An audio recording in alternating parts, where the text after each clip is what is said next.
All right, just wanted to show real quick a Canon 10-22 EFS to EF mount conversion. I've heard a lot about this on Photography on the Net and Deep Previews forum. This lens is usable on full frame from about 15-16 out to 22, and on a 1.3 from about 12-13 all the way to 22. So this mount will hit your mirror when you use this camera on not a crop sensor. So this is kind of Canon's way of assuring you don't mount it on a non-crop sensor, and it's the white dot to designate that and the silver ring. But here's how hard this is. I grab it where the mount is. You just literally stick your finger in and pull. It's not very hard. You can see how ugly it looks when you do it. This is the same rear baffle from a 28-75 Canon, and it just pops in like that, and it's converted.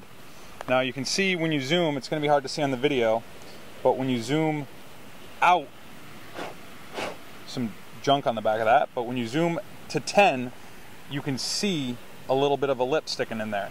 And I've heard that can hit your mirror out to about 12. At 12, it's actually, this plastic is sticking out more until somewhere inside of 12. That sticks out worse than the glass itself.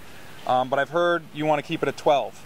And I've also heard another very neat trick, if you're worried about accidentally doing it, is you screw a UV filter on here, but before you do it, you stick a wire just resting in here. Because when you zoom, if you see how that moves, when you zoom all the way out to 10, it's as close to the front as you can get. When you get to 12, there's a gap that is always there all the way to 22. So when you put the wire there and screw a UV filter on it, it's impossible to go back to 12. That, of course, means you have to put a UV filter on your lens if you're against that. Generally, I'd just say be careful. But I'll have some sample photos up shortly on my site, and I just wanted to show you how ridiculously easy that is. You can call Canon's part number. I'll have that posted in this review on the site. It's a 1-800 number. You call them. It took me, I don't know, maybe 2 minutes on the phone with them to get the part sent, and it cost $11, including UPS shipping, that I got the next day to get the part. So you can see how quick the conversion is. Their shipping's great, cheap part.